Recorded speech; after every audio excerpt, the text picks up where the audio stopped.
Hi, I'm Byron Beck, and I'm backstage at the Digital Marketing Conference at PSU. I'm here with the keynote speaker for the morning. It is Marsha Collier. Marsha is an amazing person. Not only is she an author, she's written over 40 books. She also does a lot of consulting on business, does a lot about people who have changed roles in their life to do new things. Can you tell me a little bit about who you are and what you do?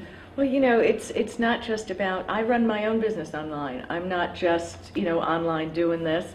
We all have to make money, and since one of the things I write about is small business online, I do it because I kind of think it's disingenuous to write about something if you don't do it yourself. Right.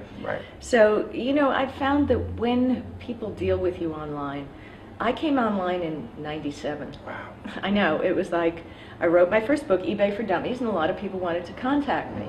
And I found that more people wanted to have a personal connection with me than that fan connection. So like when I said in my presentation to follow people back is important, people like a personal connection. Even if you're a brand, the fact that somebody wants to deal with you. I mean, let's say, fancy jacket, you look fabulous. Now what if somebody who made that jacket saw you in a picture and tweeted to you, "How do you like our jacket?" That's what I would love that. Right. Immediately you would have a connection to that brand. I think it's really fascinating what you're about, because really what you've done is take something that's kind of scary and professional and made it very personal. And I think that's really hard for people who are transitioning from old media to new media. And new media really is about the personal. You're really a brilliantly placed for this. And I would want to ask you about Facebook. Do you think it's important that we have Facebook fan pages, or should we have Facebook friends? Some people, now you've got two reasons. Some people feel more comfortable with a fan page versus a personal page. I would say only a quarter of the people on my fan page on Facebook are my friends. Which is interesting because my friend, some people feel more comfortable in different ways. So like I say, fish where the fish are, give them what they want. Right. So if I post something to my fan page, it may be on my personal page at a different time. I'll post back and forth, I'll share the information. But the most important thing is to be real. Right. People no longer, people, if they're going to trust you, authenticity is the most important thing. People want that personal connection. I mean, young people, if they're going to trust you, college students, they want to know who you are.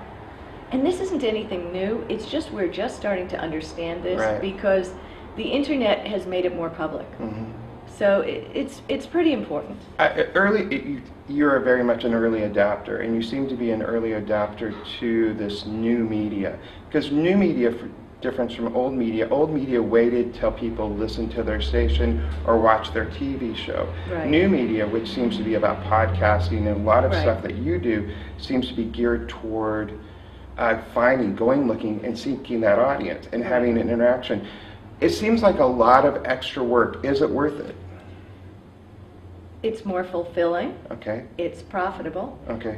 In the past, I have a technology radio show that you can get on iTunes, Computer and Technology Radio, a plug. Now, we used to be on terrestrial radio, AM radio, and we found by moving to the internet, we broadened our audience. We get like 86,000 downloads a month on iTunes. Wow. So, and that doesn't mention the apps and live listeners. Now, when I'm doing the show, I'm live tweeting. Interestingly, it's no longer the call-in to the radio show. It's right there. The text box. Yeah, exactly. Right. And they're commenting, and it's a personal attachment, and I think that's what's built the show. And in the end, that's just an example of how to build a brand. Right. It's the interaction. I think it's interesting that you say at the beginning of our interview, you said you were kind of forced into this situation in some way. But now it seems like the whole world is your oyster. It's really, you have nothing but... It's a responsibility, though. Yeah. When I first wrote the books, I'd hear from people, I read your book, I want to do this, and I'd advise people individually via email. I'm not someone who consults really with brands. I give my information away just for free because I write books, and I learn, and I learn from the people I talk to. And that's what all new media is about. It's sharing content.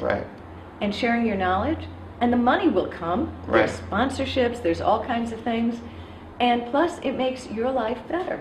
Can I ask you a really stupid question? And I feel like I ask There's a lot. No stupid question. Well, but how long does it take to make this happen? I mean, some people don't have the luxury of becoming a brand, I guess, overnight.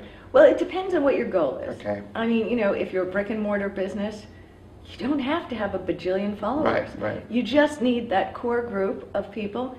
If you have a brick and mortar location, have a little sign like I showed in my presentation. Right. You know, join us. I don't like to use the words follow us on Right. Facebook or Twitter. Right. Join us on Facebook, on Twitter. Let's have some fun. We'll be tweeting out deals. You know, have little signs around. Let people know that you're online. And people enjoy it. I mean, look at the iPhone Right. and the iPad. Right. People love technology. Right. So if you can make your business or your brand just a little sexier by putting it online, why not do it? In the war of social media, Marsha Collier is on the front line, and I am one of her soldiers. We're very proud and very happy to have one of the generals in the world of social interaction here today, Marsha Collier. Thank you so much for being with us. Thank you. A general, I'm A general. impressed. That's